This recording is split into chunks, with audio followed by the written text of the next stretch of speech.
I am very open forum with this. It's like some people are like always like, oh, can I ask about this? I'm like, yeah. Yeah, well, that was me when I first met you. I was like, I don't want to like expose you, but because some people it would be like a lot to talk about. But I mean, I think it's awesome. It's that you're gonna tell the story, but that you have such a good attitude about it, because that's like everybody's worst nightmare, or a lot of people's worst nightmares. What's up, everybody? This is a fun and frightening episode that I recorded with my buddy Dave. Dave tells his story of being bitten by a rattlesnake in the Angeles forest just outside of Los Angeles. We're going to be adding some adventure and survival tales to this podcast, so this is just the beginning. I hope that you enjoy. Dave, thank you so much for driving all the way up to Malibu to tell this story. New music today is brought to you by Slender Bodies and The Palms. Thank you so much, guys, for letting us use your tunes. We are stoked to have you on the podcast. Just a little reminder, if you're trying to get jacked as hell or just have a great time, we do a little workout every Monday in Santa Monica. So you can peep the Launch Livin', that's Launch, Livin, account on Instagram for updates on where we will be meeting. One other thing, go get yourself some monkey bars. We've been working out with these for about 6 months now, and they really work, guys. They're insane. You can travel with them anywhere. I brought them home with me for Christmas. Rob uses them everywhere.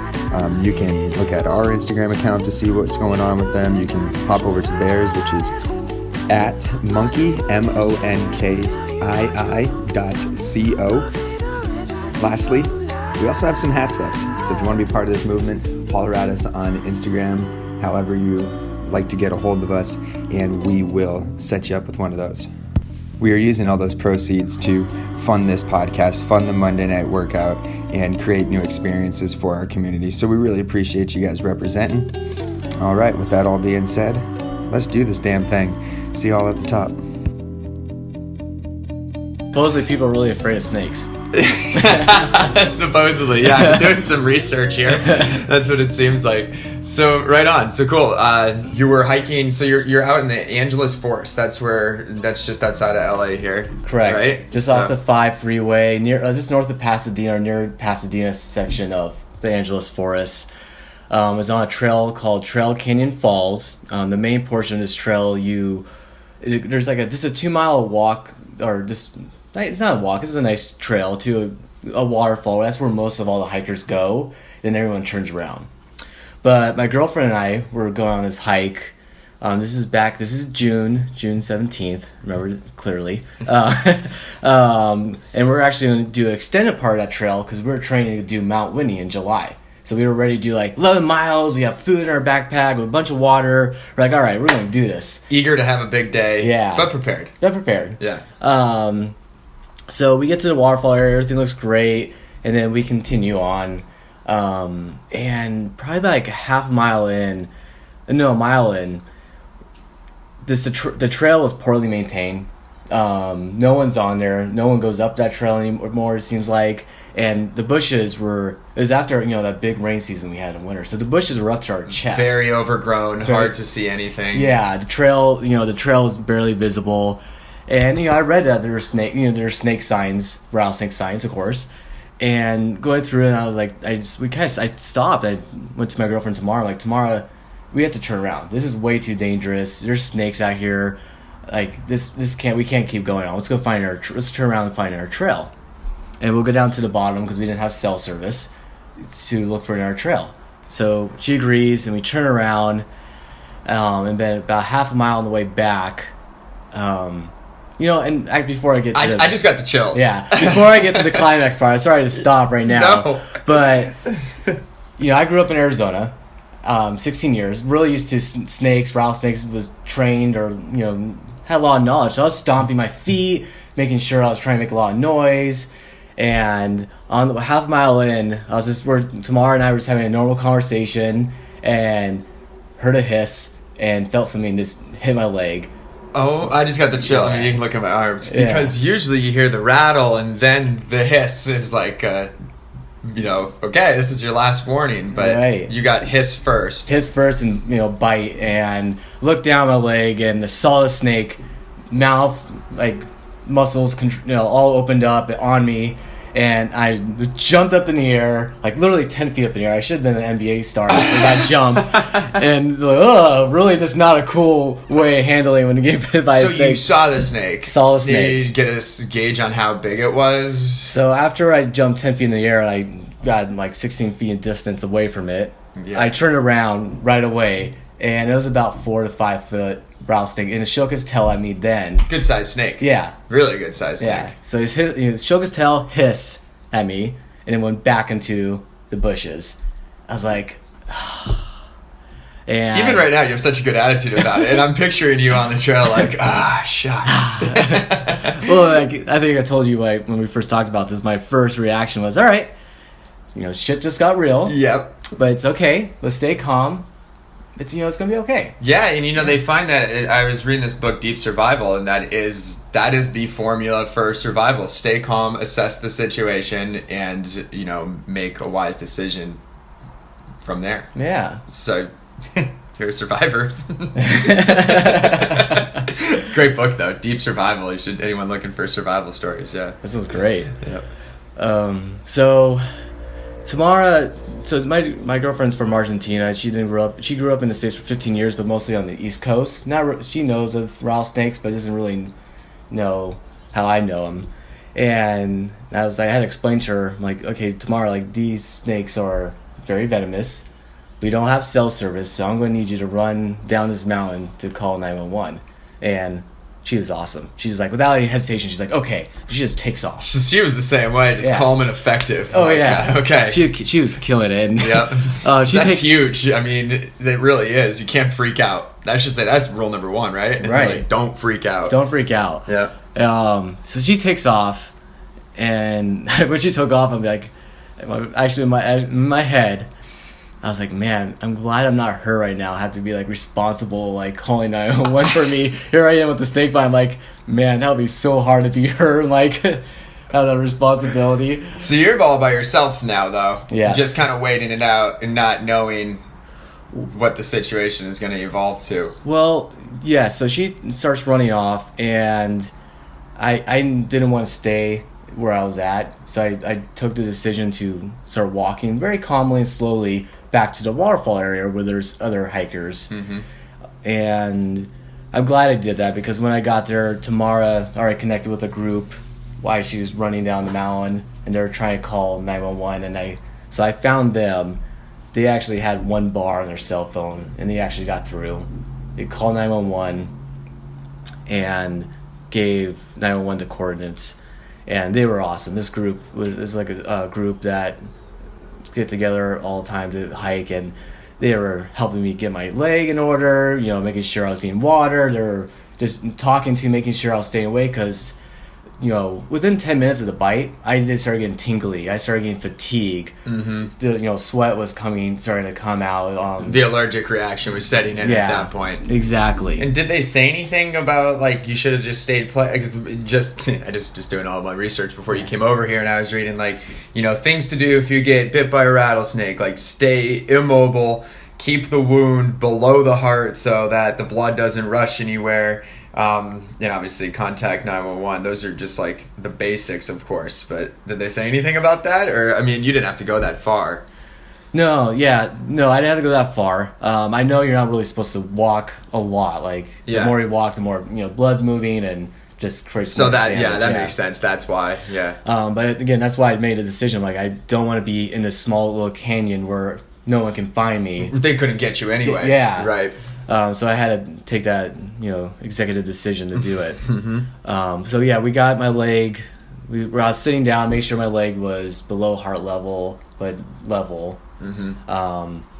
And there's always, growing up, they always say like, oh, put a tourniquet, and then you recently learned like not to put a tourniquet on. Yeah, I read that as well. So like we kind of put one on, but not as tight. Mm-hmm. Just because we just really didn't know at the time. Yeah, exactly. But now I know, don't use a tourniquet, especially if it's on your leg. It takes a long time for the venom to get through, so don't worry about putting a tourniquet on, unless you're going to be out, unless you're not in close contact with emergency help. Right, and at that point, if you got the tourniquet on there, you're pretty much opting to lose your your limb or that's the big deal. Yeah, exactly. Right.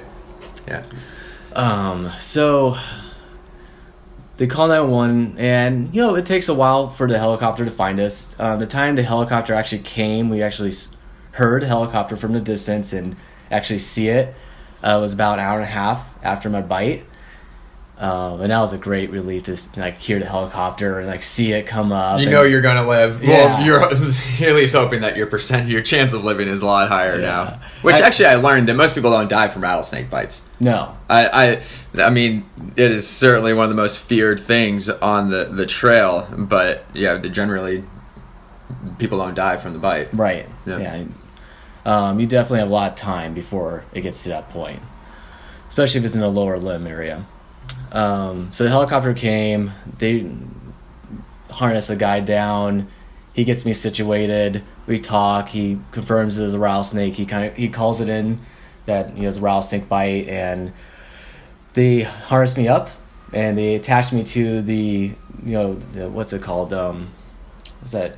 Oh man. The wrench, the helicopter it just looks like the ski sled on the mountain when you're getting hauled off in the little carrier, and then they hoist you up. And get on there. Actually, there was no sled. It actually just put a harness on me. Oh, it was like the tandem skydiving. Yeah, move. exactly. And they lift me up to the helicopter, and we get on, and we take off, and they give me IV, and say goodbye to the group, beforehand, and then this is when that's when it really starts to begin. We get to closest hospital was up in Mission Valley that had anti-venom. We get to the hospital and we get into ER, and when I got into ER I thought they'll have the anti-venom right there and ready, but asked me a lot of questions, and kind of a half hour goes by. I'm like, oh, where's the anti-venom? They're like, well, right now, snake anti-venom is in a powder form to help with the shelf life. So we have to mix it very slowly because it's very delicate, and you can't mix it too fast or it loses its compounds that to help with the venom. So it actually takes almost 2 hours to mix. And are you in pain? Yeah. So the time the helicopter got there, I was super fatigued, very numb all around my face. I couldn't barely stand up when I had to get the harness on. I was really holding on to the EMT till I got the harness on me, and my leg is swelling up. Right. Yeah. So does it swell and change color or anything like that, or it's just no color? No color, but it was swelling up. So getting into rattlesnake venom, this particular rattlesnake. Majority of rattlesnakes are hemotoxin, so it attacks your blood, makes it jelly-like, it makes it tissues, it makes it mushy, so it's easier for them to swallow their prey. So that's why my legs started swelling up. That was the pain I was having, is this swelling and the kind of nagging, but then also the tingly and fatigue. Now when it's in the ER, we're still waiting for the anti-venom. The leg is getting bigger because of all the swelling, and there's a point where my foot started turning blue. Oh wow. And every nurse had a worried look on her face. A couple surgeons came in, started talking to me, and a couple more surgeons came in and started looking at it, not really saying anything. And I was like, oh man, I'm gonna lose my leg. Yeah, they don't know what's going on. Yeah, they know. Yeah. They're just not telling me that. Okay. They'll probably have to amputate it if it gets to a point. But before then, they are worried about my cardiovascular because of the swelling, but right when that foot turned blue, anti-venom comes in, they pop it in me in my IV right away, and within minutes the color comes back. And we're just like, whew. And I'll say, I guess I was nervous through all this, and I told you I was staying calm, but that was the point where I was super nervous, and that was the biggest relief. Shit was getting real. Yeah. All of a sudden, I'm safe just because I'm in the hospital. It wasn't the reality. Right. Yeah. But we just got in just in time, and the color started coming back, and everyone, even the nurses were like, whoa. You just felt the whole place take a deep breath. Yeah. So I wasn't out of harm's way. Like at that point, I was like, okay, I got the antivenom. I'm gonna be out in 24 hours.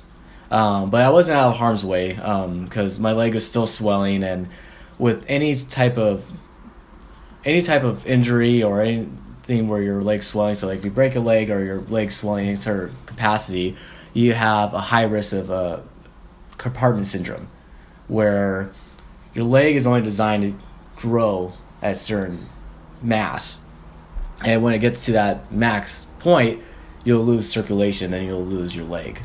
You'll essentially lose all the tissue, dies off, and you'll have to amputate your leg. So how do they manage the swelling? Because you're not supposed to put cold on it either, right? Right. So they're giving me. I got 2 units of antivenom, which is like 6 valves each. Okay. That day, and they put me in ICU, and they're watching me. They're watching my leg, and every like 30 minutes, I believe, they're measuring portions of my leg to see if the swelling is getting worse, and they're checking my pulse and the bottom of my foot, feeling, touching different parts of my foot and like leg to see if I have feelings, if I lose any nerves, and go through the night. And I'm in pain now. Like the adrenaline's off, and my leg is huge, and it's just giving me pain.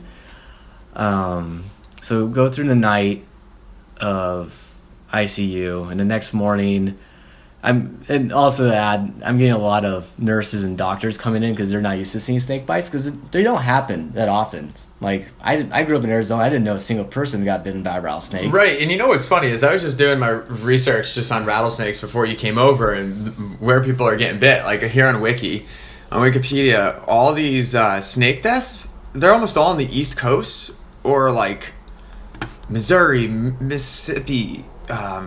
So there's very few here in California, actually. Yeah. Where people are dying. I know we have more anti-venom out here, but very few people are dying or even get bit. So it's it's amazing to be talking with you. Yeah. We found ourselves a unicorn here. So I'm getting a lot of attentions from all the staff because they're not used to seeing snake bites, so they're all very curious, asking me everything and checking it out. We're all joking around about it at this point now. So I had one PA come in, and he looks at my leg, and he's like, it's still this large? I'm going to go get the trauma surgeon and take a look. So he came in, and he looks at it, and he's like, all right, we're going to test the pressure in your leg. And how they do that, they get like 8-inch needle that's super thick, and they literally jam it into the middle of the leg. And they probably couldn't like localize number. Oh, they gave me something hardcore. I don't remember what they called it, but they're like, we're going to give you this, and they're like, give me a look like this is like hardcore. Don't like this too much. Yeah. And so I'm like, all right. So they give it to me, and they jam it in there, and he's sitting there watching the pressure or reading the pressure gauge. I wasn't really looking. I was just trying to stay calm. And he goes, okay, not bad. Oh, wait, no. Nope, okay. And he stops and he pulls out. He's like, Dave, you're at high risk you have compartment syndrome. You're at high risk of compartment syndrome. I'm going to bump you up to number 1 in the OR because you're going to lose your leg if we don't get you in right now. Wow. And I'm like, okay. All right, let's do it. Let's go. Say no more. Yeah. Why are we waiting? Yeah. And so we get prepped, and they put me into emergency OR for emergency fasciotomy. And a fasciotomy is where they cut open both sides of my shin, and they essentially put this black sponge device inside the opening. That's probably about 2 inches, 3 inches wide. What is it called? Fasciotomy. Fasciotomy. Yeah. Doing this new thing, guys, where we're looking stuff up on the computer Yeah. as we podcast. So here we are. I just pulled it up. Yeah. Oh yeah! Wow. Yeah, they opened Is this it up. too much for you right now? No, This is what I was doing beforehand. No, I've been looking at all this. I can show you pictures too. Fasciotomy. If you're prepared for a gory image, guys, that's what you need to type into Google. Yeah. Okay, sorry to cut you off. No. So they did on both sides of my shin. They put those devices on both sides of my shin, and then they cut open my foot, but didn't have to put like a little device. And those black sponges are connected to two tubes that go into this vacuum machine, and it slowly, essentially sucks out all the juices that causes swelling. So it's just wide open, just like Yeah. this says here. You're just looking at it for. Here, let me get you some pictures too while we talk. Yeah, no. And so I woke up after surgery and I had this two big black things that open and expose with a tube and a big vacuum machine sucking it out. I'm like, all right, cool. We're done with that part. This is what we're doing now. Yeah. So I'm back in ICU and we're watching, and I had to go through 5 surgeries total with this fashion. They go in every 2 days to clean out the dressings and clean out the black sponge device portion and clean out any sort of dead tissue that comes up. So this happened.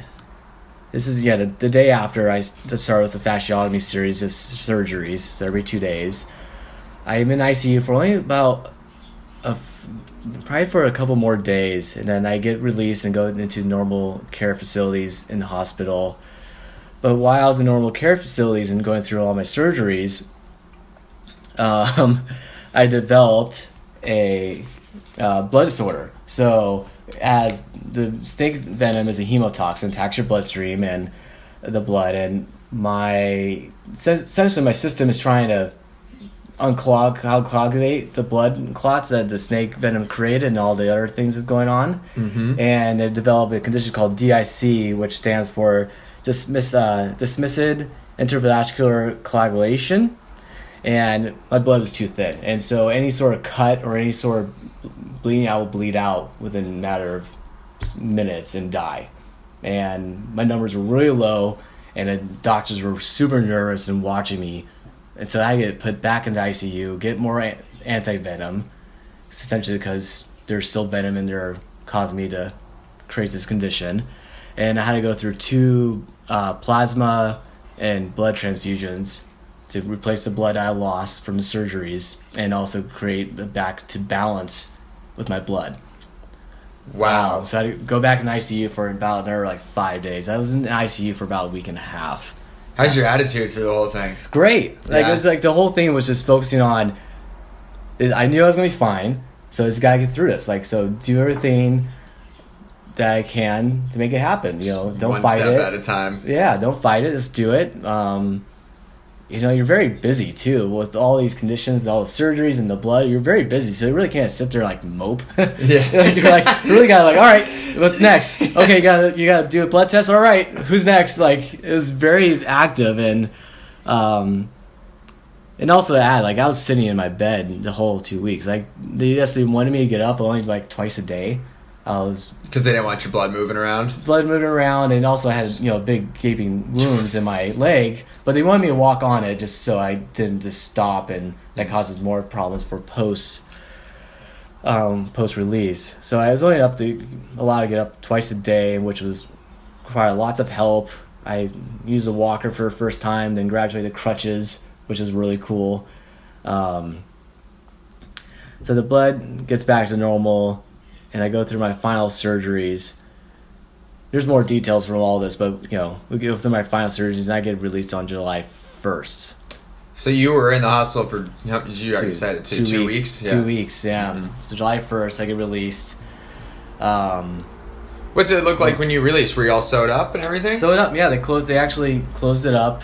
They had to do a partial closure, the second to the last surgery, and then there was a full closure, and there's stitches all down my leg. It's the size of my shin, essentially the size of my shin. So Yeah, that's a pretty good scar I'm looking at there. I asked the doctor how many stitches, doc, and he's like, I don't know. There's so many. It's your whole shin, brother. Yeah. Wow, that is just an amazing story. It's like we said, most people you're so highly unlikely to get bit, but then you go out for a hike with your girlfriend and you do. Yeah. It's just wild. It's anything can happen. And One thing we've been talking about is, have you thought about carrying like a spot these days when you go hiking, or a DeLorme, like some sort of satellite receiver, or like how do you? I just saw that you were back on the trail already this summer, right, with your dad, like immediately. Like, how do you get back on trail? So what did you tell did you have any PTSD? Totally. So these are funny stories. Now, so right now I'm really focusing on this really populated trails that are popular, a lot of people, so access roads instead of single track. Yeah, and there's cell service, so I'm really enjoying that. But every time there's like a wind or like a lizard in a bush and rattles next to me, I do like jump a little bit.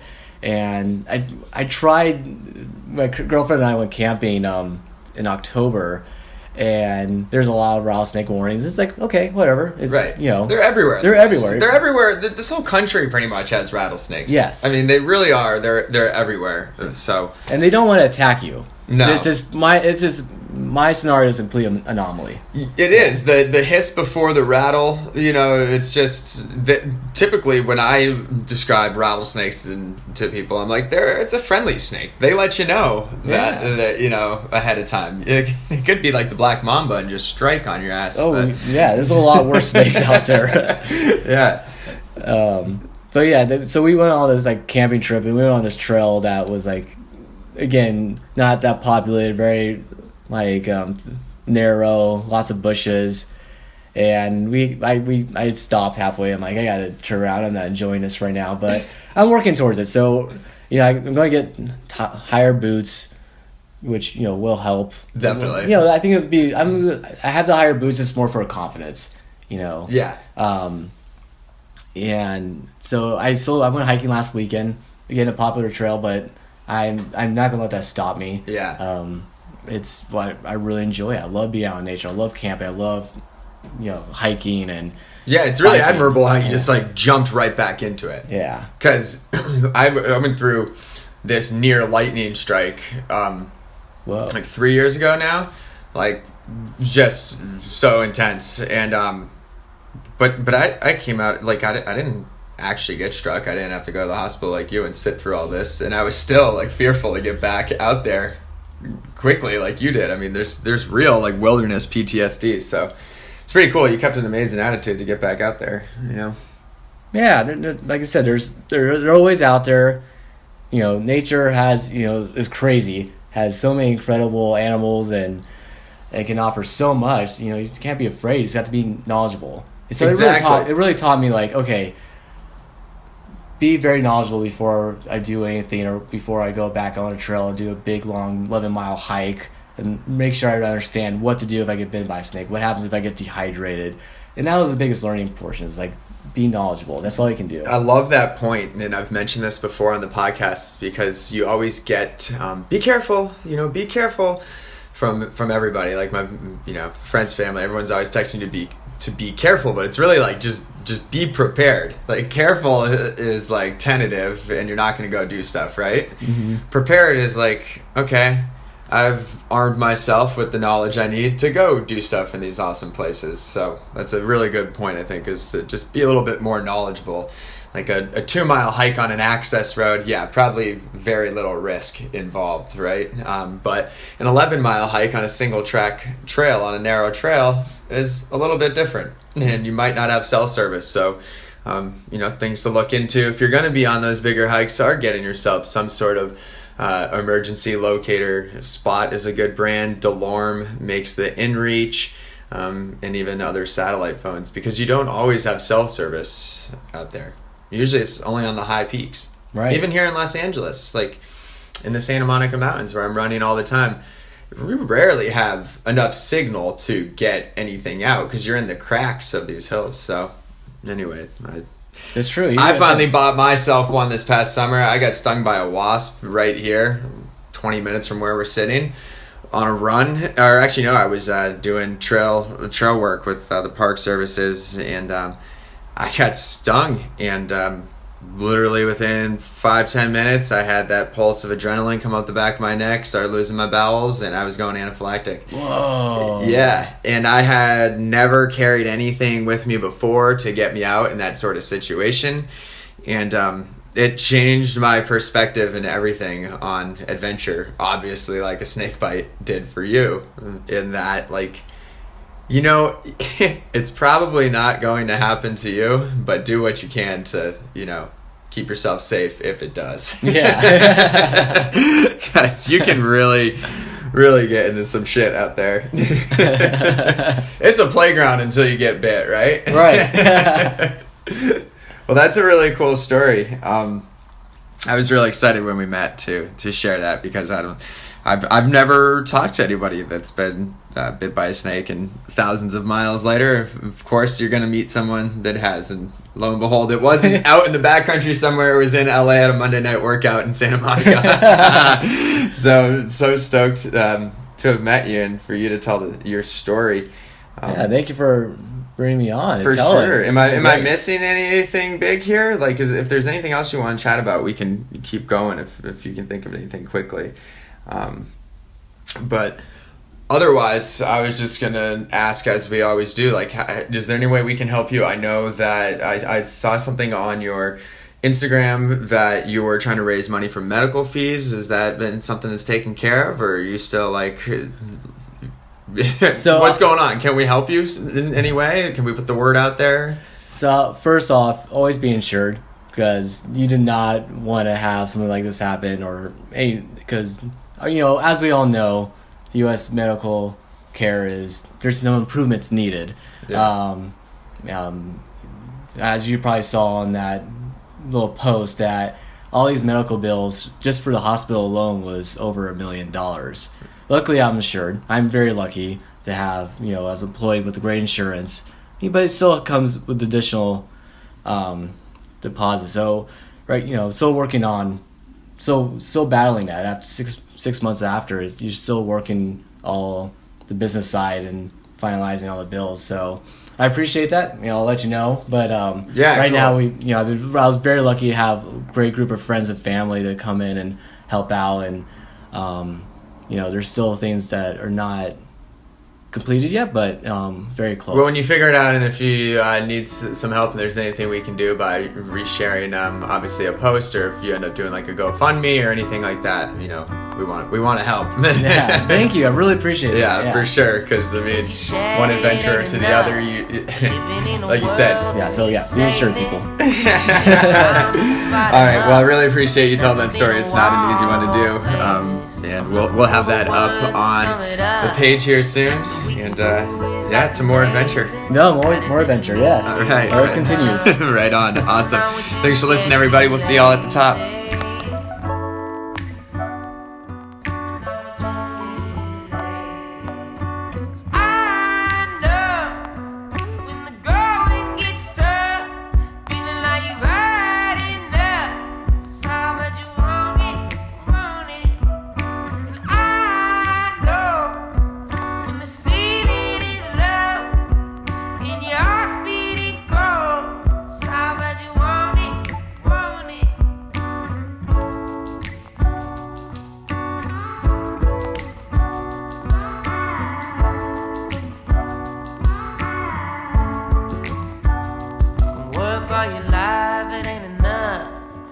Tell me if I'm gonna make it.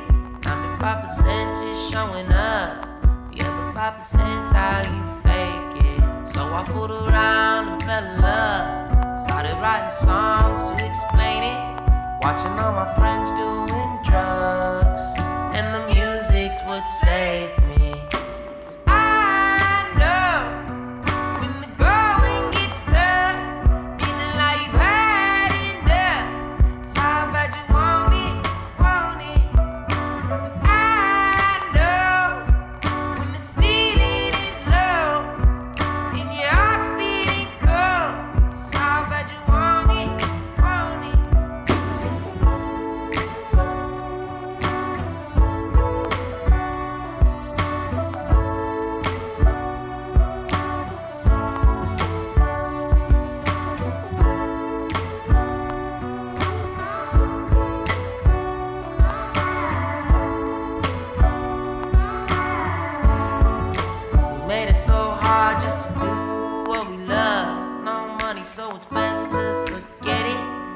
everyone around us giving up before they had a chance to regret it. Signed it all away just to blow it up. Guess we had to live it to learn it. Ask us if we do it again, but we're already